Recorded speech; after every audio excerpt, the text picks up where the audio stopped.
Bonjour à tous et bienvenue sur Frank Anime World. Ah oui, non mais attendez, coucou, on est là. Je suis pas tout seul, je suis avec Christophe. On va vous présenter l'unboxing de ces Goldorak. Oui, le fameux Jumbo de 1978 comparé à cette rétro édition calée sur le modèle japonais. On y va, c'est parti, let's go!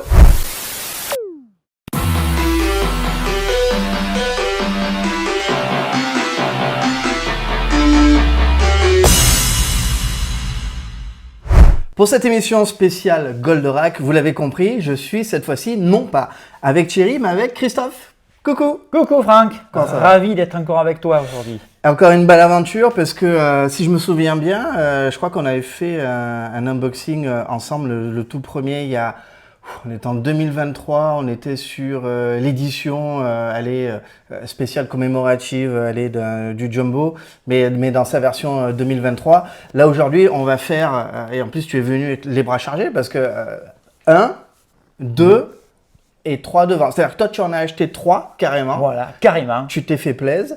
Et du coup, on va pouvoir comparer bien aussi avec ce modèle de 1978, eh bien cette rétro-édition qui est une idée absolument géniale, moi je trouve, des Japonais. On va y revenir dessus, mais bravo parce qu'on va pouvoir bien se faire plaisir avec... on va en ouvrir un, on va pas ouvrir les trois parce que c'est forcément les trois mêmes, mais on va voilà, l'ouvrir, le comparer avec notre modèle à nous, européens. Parce que là aussi, il va y avoir, vous allez voir, des subtilités et ça va être vraiment super intéressant.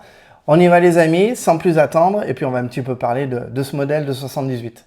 Bon, en tout cas, toi, tu es un heureux parce que tu possèdes le modèle de 78. Eh oui, voilà. Alors, ce n'était pas le mien enfant, bien sûr. Parce que le mien enfant, mes parents, en faisant du tri, l'ont mis à la poubelle. Oui, bah, ça m'est arrivé aussi. Ouais. Donc voilà, malheureusement, mais c'est pas grave, on ne leur en veut pas. Voilà. Ils ne pouvaient pas savoir à l'époque qu'on aurait aimé effectivement le garder. Et puis surtout, qui aurait prédit que eh bien, ce jouet-là, qui effectivement a inondé les hypermarchés, les supermarchés à l'époque, les magasins de jouets, qui aurait pu prédire un avenir aussi glorieux et cultissime, parce que oui, il a traversé le temps et aujourd'hui, c'est des vraies pièces de collection qui sont très recherchées. Et celui-ci donc vient d'une bourse geek.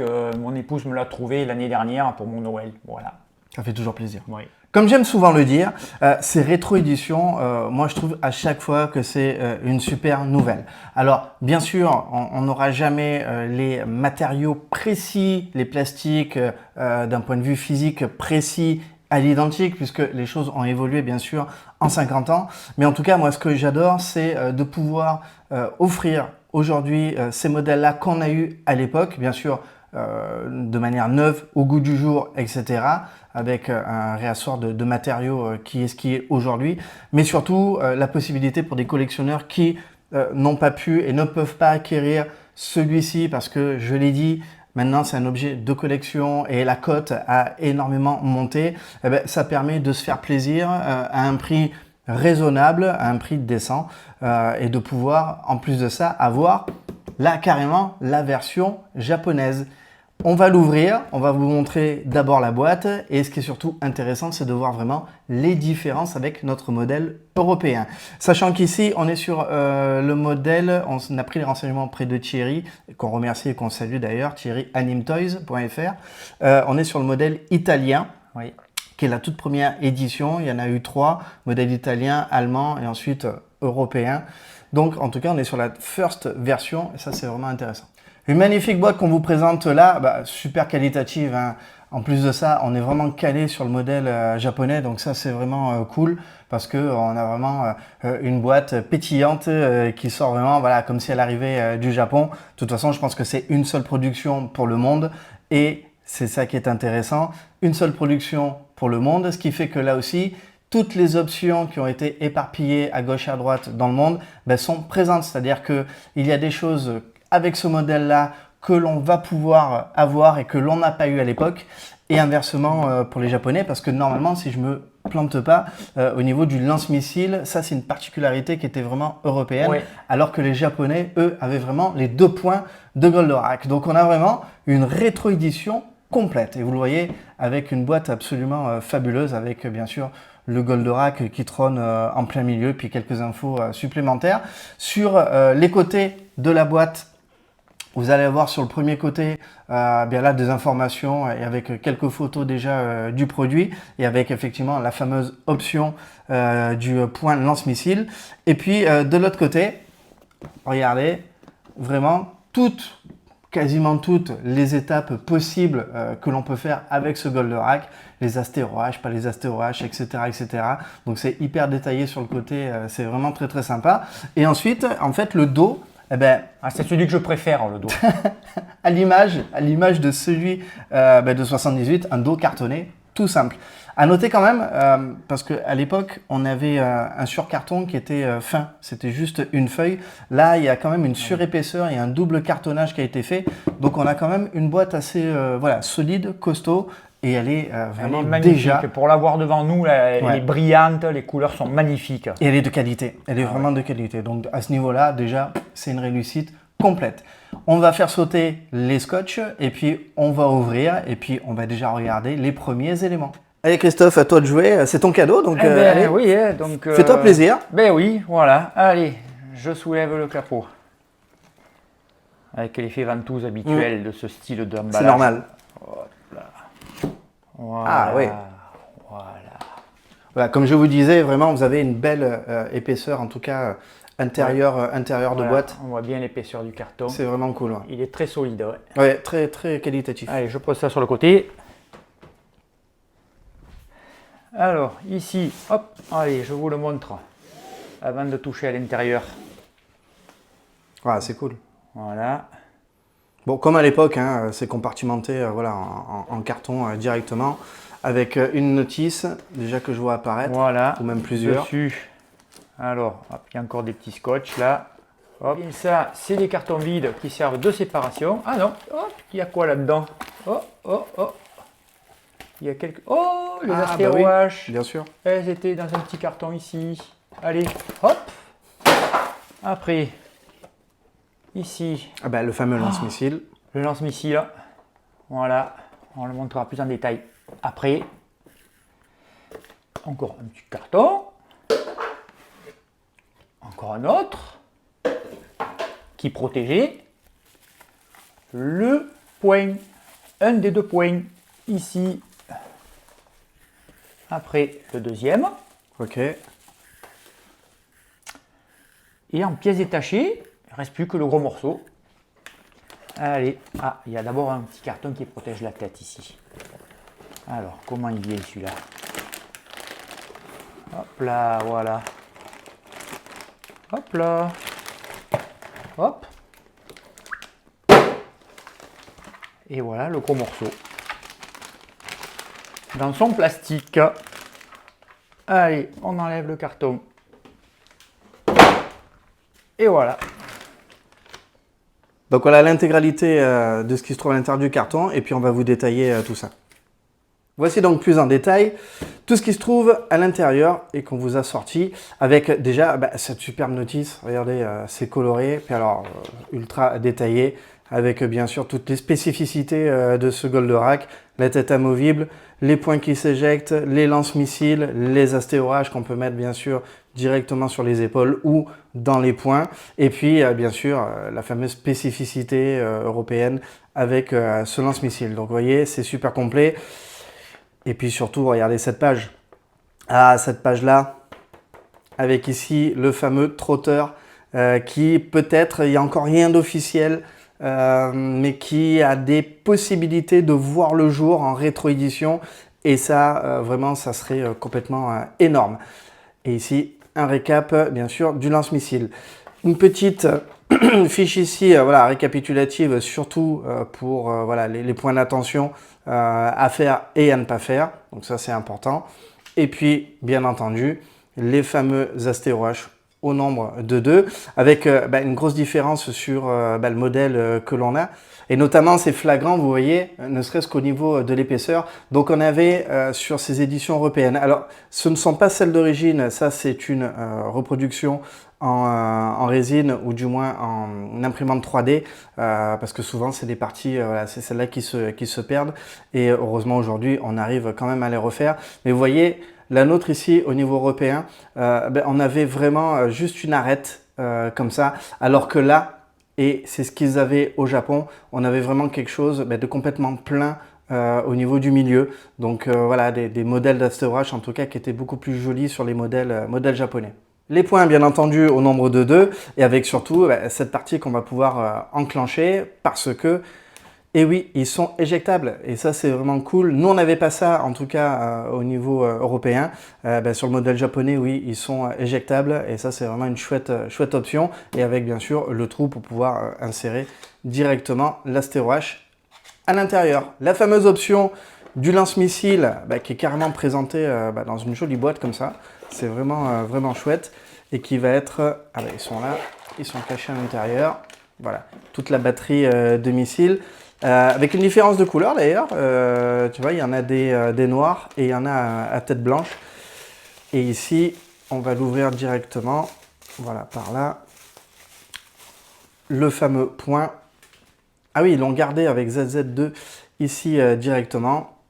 Et on est vraiment quasiment on est vraiment à l'identique. On regardera vraiment les grosses différences sur notre modèle européen et puis toute la batterie de missiles. Les noirs qui vont pouvoir s'adapter directement là et les blancs qui eux prendront place sur le Goldorak directement. Et maintenant, on va détailler vraiment le robot. Vous voyez ici dans son entièreté avec vraiment ses spécificités. Je vais commencer par le haut et puis au fur et à mesure, on va descendre. Alors oui, ici sur le modèle japonais, c'est clair, à la différence de nous où on avait un sticker, là carrément c'est en 3D, c'est vraiment en relief. Et assez proéminent d'ailleurs, il y a de sacrée épaisseur dessus, mais en tout cas un rétro laser assez costaud. Et puis cette fameuse tête qui mine de rien pour l'époque était déjà, moi je trouve, hyper bien dessinée. Et surtout cette tête avec la possibilité, voilà, vous en avez entendu, il y a l'écran clac. Pourquoi? Parce que oui, lui était destiné directement à mettre comme ceci dans sa soucoupe, dans ce fameux trotteur. Chose que nous n'avons pas eu ici en Europe. Si on descend maintenant un petit peu plus au niveau de la ceinture et on va lui mettre les bras en même temps, eh bien on a toujours ce sticker qui est là. La seule différence c'est que là on a vraiment un sticker mat alors qu'on est sur un sticker brillant sur l'édition d'origine. Donc voilà, c'est juste une petite particularité. On va lui mettre directement les points. Attends, il faut que je mette dans le bon sens. On va le faire comme ça. Voilà, il s'enclenche sans aucun problème. C'est vraiment le first try.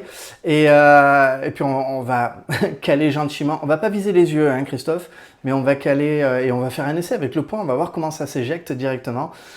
À noter, on continue à descendre, bien sûr, les dessins qui sont eux complètement moulés à partir de la ceinture, à partir des genoux et voire même jusqu'aux pieds ici. Voilà, chose que l'on n'avait pas sur notre édition européenne, sachant qu'on avait des stickers carrément là, alors que non, c'était complètement moulé. Donc voilà, vous avez vraiment les principales caractéristiques, en tout cas les principales différences avec le modèle européen et le modèle vraiment que nous, on a eu en 78 à la différence des Japonais. Et bien entendu, les roulettes ici, qui sont voilà, un petit peu amovibles à ce niveau-là, mais les roulettes que l'on retrouve sur notre modèle avec voilà, des légères différences, mais les roulettes sont bien présentes. Au niveau du missile, vous voyez, il n'y a pas vraiment de grande différence, si ce n'est les ailettes qui sont beaucoup plus prononcées et plus grandes sur la version japonaise que sur la version européenne. Pour étayer ce que je vous ai raconté sur les grandes différences des deux modèles, on vous les présente l'un à côté de l'autre et là ce sera beaucoup plus parlant, beaucoup plus flagrant.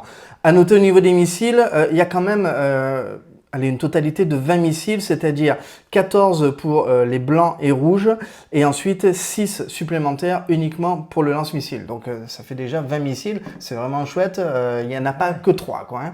Il y a la totale et ça c'est vraiment très très bien. Donc comme je le disais, au niveau des grandes différences, elles sont là, c'est-à-dire que notre modèle européen, la tête qui tourne de gauche à droite, sur le modèle japonais, lui, il bascule bien sûr pour aller dans la soucoupe.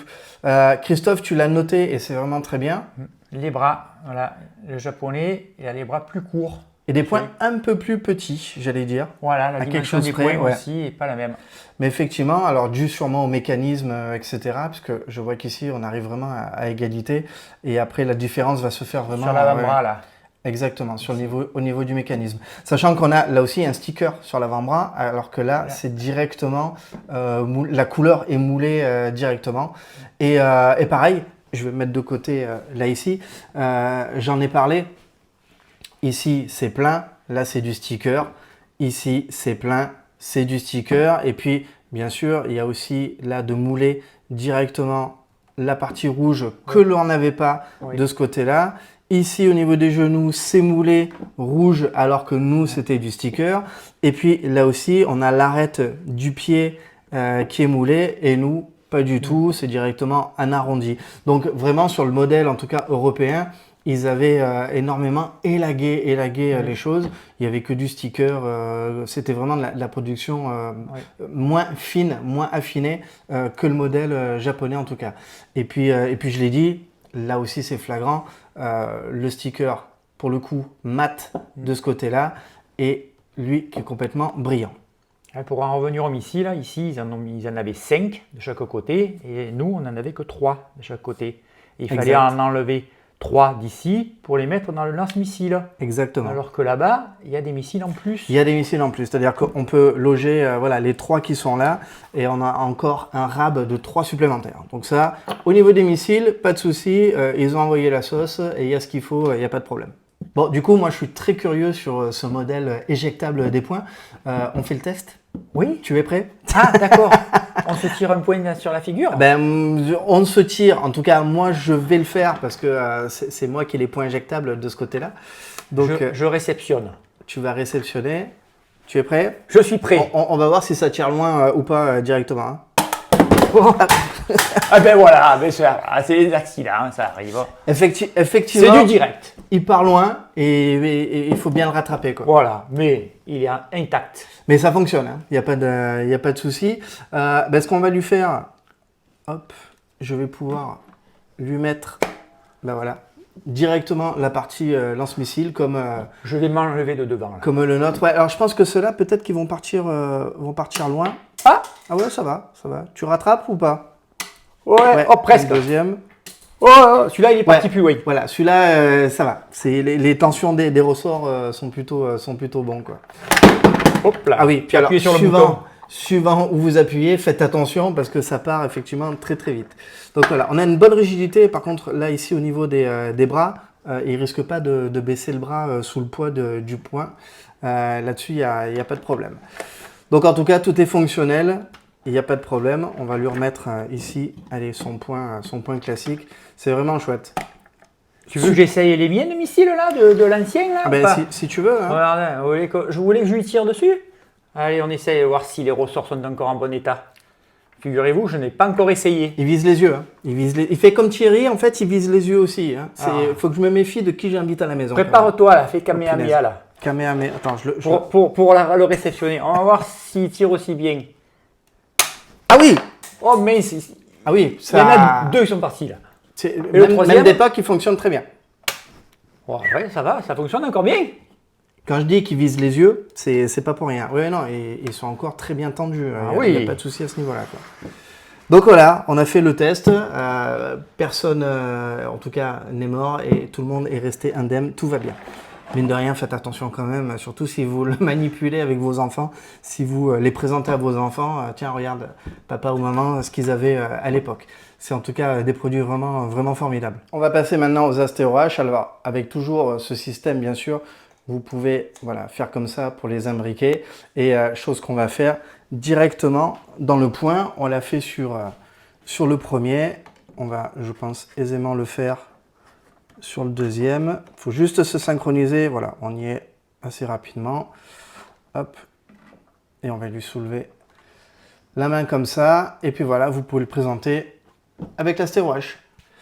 Christophe, est-ce que tu as quelque chose à rajouter, tes impressions à toi, parce que ça aussi c'est intéressant de les connaître. Oui, super ravi d'avoir fait cet investissement. Hein. Voilà, je suis tout ému de le voir comme ça, tout monter. Ouais, bravo, belle idée de Bandai en tout cas, de nous offrir une rétro-édition comme ça. Encore une fois, c'est cool, ça vient casser la cote de celui-là et peut-être permettre pour ceux qui ne l'ont pas eu maintenant de l'acquérir à un prix un petit peu moindre. Donc ça, c'est vraiment une chouette nouvelle. Et puis surtout, là, on a une édition japonaise qui est vraiment, vous l'avez vu, différente de la version européenne. Et avec ses spécificités, c'est vraiment super de pouvoir, je trouve, avoir les deux modèles en confrontation et surtout de les avoir aujourd'hui dans sa vitrine ou sur son étagère. C'est vraiment très très cool. Comme je l'ai dit en début de vidéo, bah oui, les matériaux, en tout cas les plastiques qui ont été utilisés aujourd'hui, seront sensiblement différents que cela. Mais en tout cas, on verra dans le temps comment ça vit. J'ose espérer voilà, que ça bougera pas, bien entendu.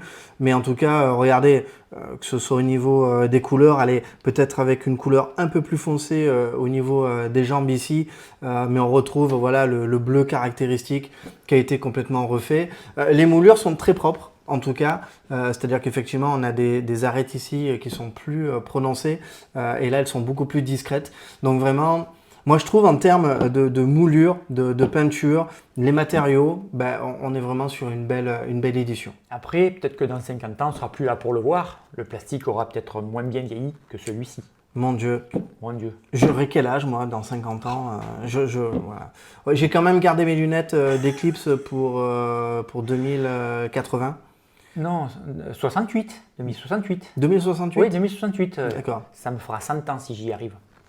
Vous vous rendez compte? On n'est pas arrivé. Hein. Non. Nous arrivons à la fin de cette vidéo, voilà une complète réussite. Vous allez pouvoir retrouver en plus ce produit assez facilement sur le site Tamaship et surtout sur toutes les bonnes boutiques aux alentours de 200 €.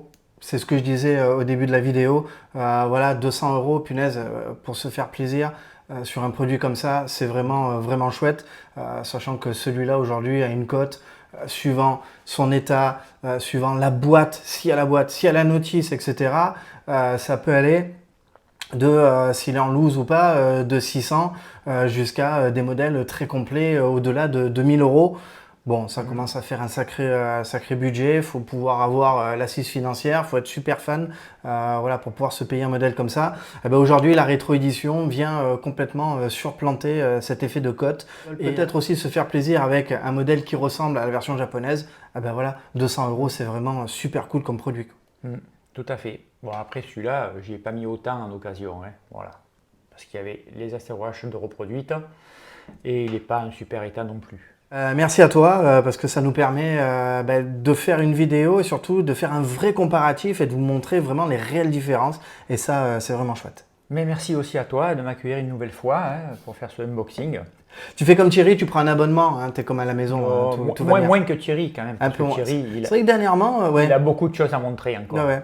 Il a son lit d'ailleurs directement là. Mais c'est vrai que Thierry a des collections assez incroyables à présenter. Alors pourquoi j'en ai pris 3 aussi? Alors c'est la question que j'allais te poser, c'est vrai. Tu allais me la poser. Pourquoi j'en ai pris 3? Bon, mais déjà. Quand on aime, on compte pas. Oui, voilà. Quelque part. Mais quelque part, comme j'ai un peu initié mes enfants, mais surtout ma fille, à Goldorak, il y en aura un pour ma fille et un pour mon fils. Voilà. Ah, d'accord. Aussi. C'est pour ça. Aussi, voilà. Et puis bon, après, en accumulant les frais de port, d'en recevoir 1 ou 3, c'est le même frais de port aussi. Donc, ouais, pour le prix des 3, ça revient à celui de... Oui, de 2023. De 2023, qui exactement, faisait déjà dans les 600 € tout seul. Oui. Et effectivement, à choisir, moi je prendrais directement celui-là. Ouais. L'autre était joli, c'est clair, mais c'était celui d'Abyss Style, si je ne me plante pas. Mais quand même, je trouvais que ça faisait chéros. Bon, là, je crois que le compromis, il est absolument génial. Oui. Merci à tous d'avoir regardé cette vidéo, j'espère qu'elle vous a plu. Si vous n'êtes pas abonné à cette chaîne Franck Animé World, voire même Franck Animé Live, je vous invite tout simplement à le faire en cliquant ou sur le bouton s'abonner. Vous activez la petite cloche, vous laissez un commentaire, un pouce en l'air. Et puis, bien entendu, pour les commentaires, on se fera un plaisir d'y répondre. On se retrouve très bientôt pour de nouvelles aventures, Goldorak ou pas, je ne sais pas, mais je crois que Goldorak n'a pas fini de parler de lui, sachant que en 2028, on sera sur les 50 ans français. À mon avis, il va encore se passer plein de choses. Et l'aventure continue. Exactement. Les amis, on se retrouve très bientôt. On vous embrasse. Ciao, ciao.